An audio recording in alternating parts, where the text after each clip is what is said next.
네, 하루간 경제 뉴스를 종합하는 시간 경제온입니다. 국제금융펀드의 투자 기준이 되는 대표적인 지표 중 하나로 미국 투자은행인 모건 스탠리가 발표하는 모건 스탠리 캐피털 인터내셔널 MSCI 지수가 있습니다. 우리 증시가 선진 시장으로 인정받기 위해 이 지수 편입을 꾸준히 시도하고 있는데 올해도 불발될 가능성이 커졌습니다. 이제 국내에서 시행되고 있는 공매도 금지 조치가 발목을 잡았는데 어떤 내막이 있는 건지 오늘의 뉴스 포인트에서 알아보겠습니다. 오늘 뉴스 포인트는 권영욱 기자와 함께합니다. 안녕하십니까? 안녕하십니까? 네, 올해도 MSCI 지수 편입이 사실상 물 건너갔다고 보는 분위기라고요. 네, 이 미국 지수 제공업체 MSCI가 6일, 현 시각으로 6일, 우리나라 시간으로 오늘 보고서를 하나 냈는데요. 네. 연례 시장 접근성 리뷰라는 보고서인데 한국의 공매도 접근성이 악화되고 있다라는 취지의 보고서가 나왔습니다. 네. 그동안에는 이 한국의 공매도 접근성에 대해서 플러스를 표기를 했었는데 이번에는 이게 마이너스로 바뀌었거든요. 이게 플러스라는 의미는 큰 문제 없다라는 그런 뜻인데 이 마이너스라는 것은 개선이 필요하다라는 뜻을 좀 내포를 하고 있습니다. 예. 한국이 지난해 11월부터 이제 시행해온 공매도 전면 금지에 대해서 MSCI가 처음으로 공개적인 반응을 내놓은 겁니다. 그러니까 직접적으로 편입이 불발됐다라고 말하는 건 아니지만 이제 공매도 조치 개선이 없다라고 하면 편입되기 힘들 거라고 귀띔 같은 걸 해준 거네요. 네. 네. 금융위원회가 아시다시피 지난해 11월부터 국내 증시 전 종목에 공매도를 좀 금지를 해오고 있습니다. 예. 그 뒤로 금감원장의 개인적인 의견이 다소 논란이 되긴 했지만 정부는 하나의 입장을 좀 유지를 하고 있는데요. 투자자가 신뢰할 수 있는 시스템이 갖춰지기 전까지 공매도를 재개하지 않겠다라는 입장을 좀 유지를 하고 있습니다. 네. 이런 한국의 공매도 불가 방침에 대해서 MSCI는 국제적인 관점에서 볼 때 시장의 접근성을 저해하는 부정적인 요소라고 이번에 판단을 한 겁니다. 네. 우리가 이제 지수 편입을 시도한 게 10년도 훨씬 더 넘었는데 이게 될 듯 말 듯 안 되네요. 네. MSCI의 이 선진지수 편입은 2008년부터 한국 증시가 계속 시도를 해왔던 어떻게 보면 하나의 수건 사업인데요. 네. 한국경제연구원의 보고에 따르면 국내 증시가 이 MSCI 선진국 지수에 편입이 되면 적게는 한 19조에서 많게는 65조 원까지 외국인 신규 자금이 유입이 될 수가 있고요. 그리고 코스피 지수 기준으로는 최고 4,035포인트까지 상승할 수 있다라는 그런 전망도 있습니다. 네. 이제 MSCI의 선진국 신흥국 재분류 평가가 오는 21일에 예정되어 있는데 네. 이제 2주 남짓 남은 건데 어떤 극적인 반전의 결말을 기대하기는 좀 어려운 상황입니다. 한국 당국이 사실 그동안 외국인 시장 진입이나 어떤 시장 인프라와 같은 부분에서 다양한 조치를 시도를 해왔습니다. 하지만 MSCI의 평가는 매우 좀 보수적인데요. 네. MSCI가 이번 보고서에서 한국의 일부 제도들이 개선된 것은 맞지만 그 영향은 충분한 기간을 두고 지켜봐야겠다라고 좀 유보적인 입장을 밝혔습니다. 네, 알겠습니다. 이 첫 번째 뉴스로 증시 관련 소식 살펴봤고 다음 뉴스 보겠습니다. 네, ECB는 금리 내렸는데 이제 미국 연준은 언제? 유럽 중앙은행이 간밤에 기준금리 인하를 단행했습니다. 이제 금융시장 시선이 미국 중앙은행인 연방준비제도의 통화정책 방향으로 쏠리는 분위기입니다. 사실상 유일한 기축통화인 달러를 발행하는 만큼 미국 기준금리는 이제 오늘날 세계에서 가장 중요한 경제지표 가운데 하나로 꼽히는데요.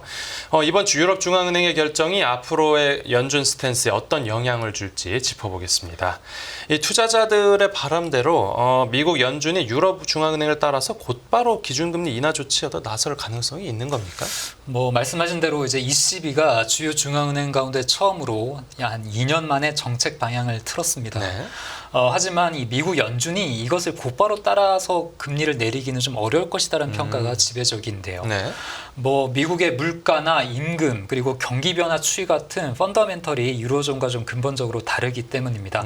그렇기 때문에 페드와 ECB의 어떤 금리 인하 시기는 좀 다를 것이다라고 관측이 되고 있습니다. 네, 그럼 지금 미국 연준의 금리 인하 시점으로는 좀 언제가 가장 유력하게 지목되고 있습니까? 네, 연준의 이제 첫 금리 인하 시기는 각종 경제 지표 동향에 따라 다르겠지만 현재로서는 9월을 점치는 투자자들이 좀 가장 많은 상황입니다. 네. 몇 달 전까지만 해도 6월이나 7월 전망도 지배적으로 많았는데 이제는 그런 전망을 좀 찾아보기는 어렵고요. 예. 뭐 그나마 좀 희망적인 것은 며칠 전이죠. 4일 나온 이제 미국의 노동부 구인이직 보고서인데요. 이번 보고서에 따르면 4월 구인 건수가 3년 2개월 만에 좀 가장 낮은 수준으로 내려왔습니다. 뭐 기업들이 사람을 구하려는 수요가 그만큼 좀 둔화됐다라는 뜻인데 네. 미국 노동시장은 아시다시피 그동안에 일할 사람이 부족한 노동 과열 현상을 좀 겪어왔는데 그것이 이제 조금씩 식고 있다라는 그런 뜻이거든요. 네. 그러니까 노동시장이 많이 식으면 경기 침체 우려가 자연스럽게 확산을 하게 되고 그렇게 되면 연준의 입장에서는 금리를 내리기가 한결 편해지는 그런 상황이 오는 겁니다. 네, 그리고 연준이 뭐 유럽 중앙은행 결정을 바로 따라가지 못하는 건 이제 아무래도 이 물가가 생각만큼 극적으로 잡히지 않고 있다라는 점이 크겠죠. 네, 물가 지표를 보면 미국의 4월 소비자 물가 지수가 최근 지표인데 이게 전년 대비 3.4% 상승을 했거든요. 네. 뭐 시장 예상치에 부합을 하고 지난 3월에 3.5%보다 소폭 하락을 하긴 했습니다. 네. 하지만 뭐 여전히 연준의 목표치인 2%를 좀 크게 상회를 하고 있고요. 네. 그리고 또 다른 물가 지표인 개인 소비 지출 PCE 지수를 보더라도 뭐 물가가 잘 잡히고 있지 않습니다. 근원 PCE 기준으로 보면 전년 동월 대비 상승률이 최근 3개월 연속 같은 수준에 머무르고 있거든요. 이게 뭐 오르지도 내리지도 않고 있는 그런 상황인데 네. 이런 것들을 근거로 연준이 현재 금리를 움직이기는 매우 어려운 상황이다 이렇게 볼 수 있겠습니다. 네. 지금 미국 기준금리 선물 시장에서도 투자자들이 좀 9월 인하 쪽에 배팅을 하는 분위기라고요. 네, 시카고 상품거래소 CME의 패드워치 자료를 보면 이제 구체적인 좀 시장의 예상치를 볼 수가 있는데 네네. 오늘 기준으로 기준금리 9월 동결 가능성이 30%고요. 그리고 나머지 70%는 한 번 이상의 인하를 예상을 하고 있습니다. 예. 그리고 9월 달에 금리를 결정하고 10월에는 결정하지 않고 이제 11월, 12월에 결정을 하는데 네.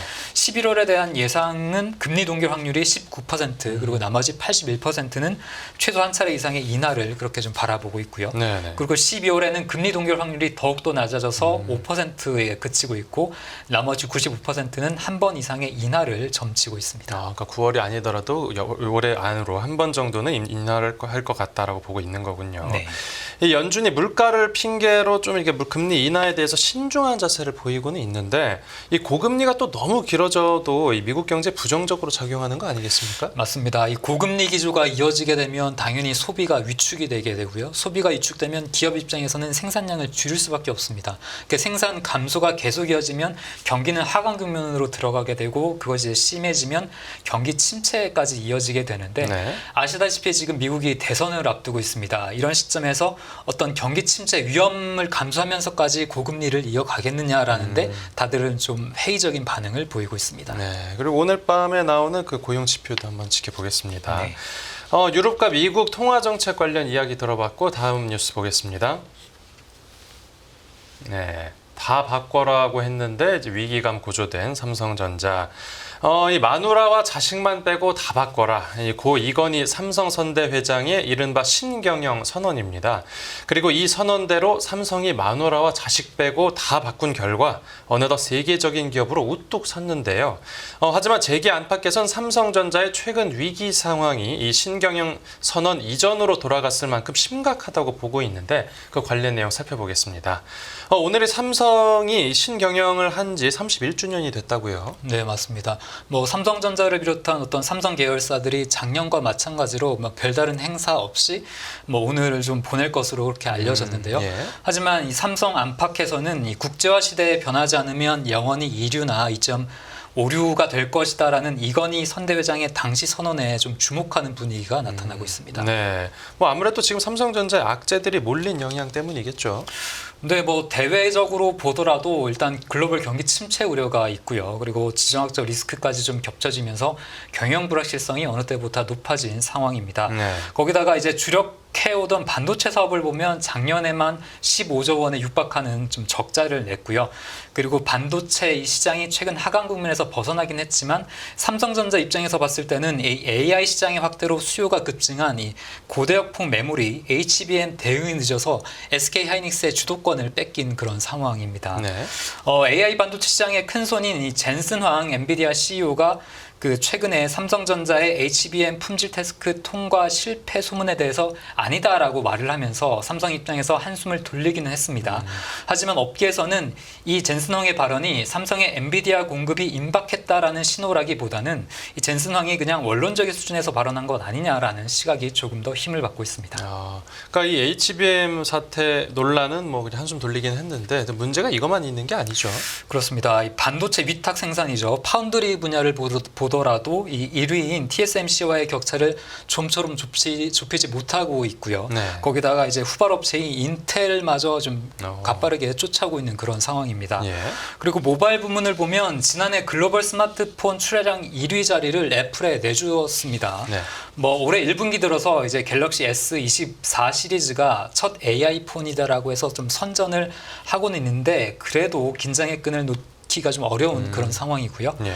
그리고 가전 분야를 보게 되면 AI 가전은 삼성이다라는 좀 공식을 앞세우면서 TV와 가전 사업의 실적 개선에 속도를 내고는 있습니다만 1분기 관련 영업이익을 보면 LG전자의 절반에 그치고 있습니다. 예. 뭐 이런 가운데 삼성전자 이제 최대 노조인 전국 삼성전자 노동조합이 파업을 최근에 선언한 데 이어서 오늘부로 첫 단체 행동인 연가 투쟁에 나서기로 한 상태입니다. 네, 그러니까 외부에서도 그렇고 내부에서도 시끄럽네요.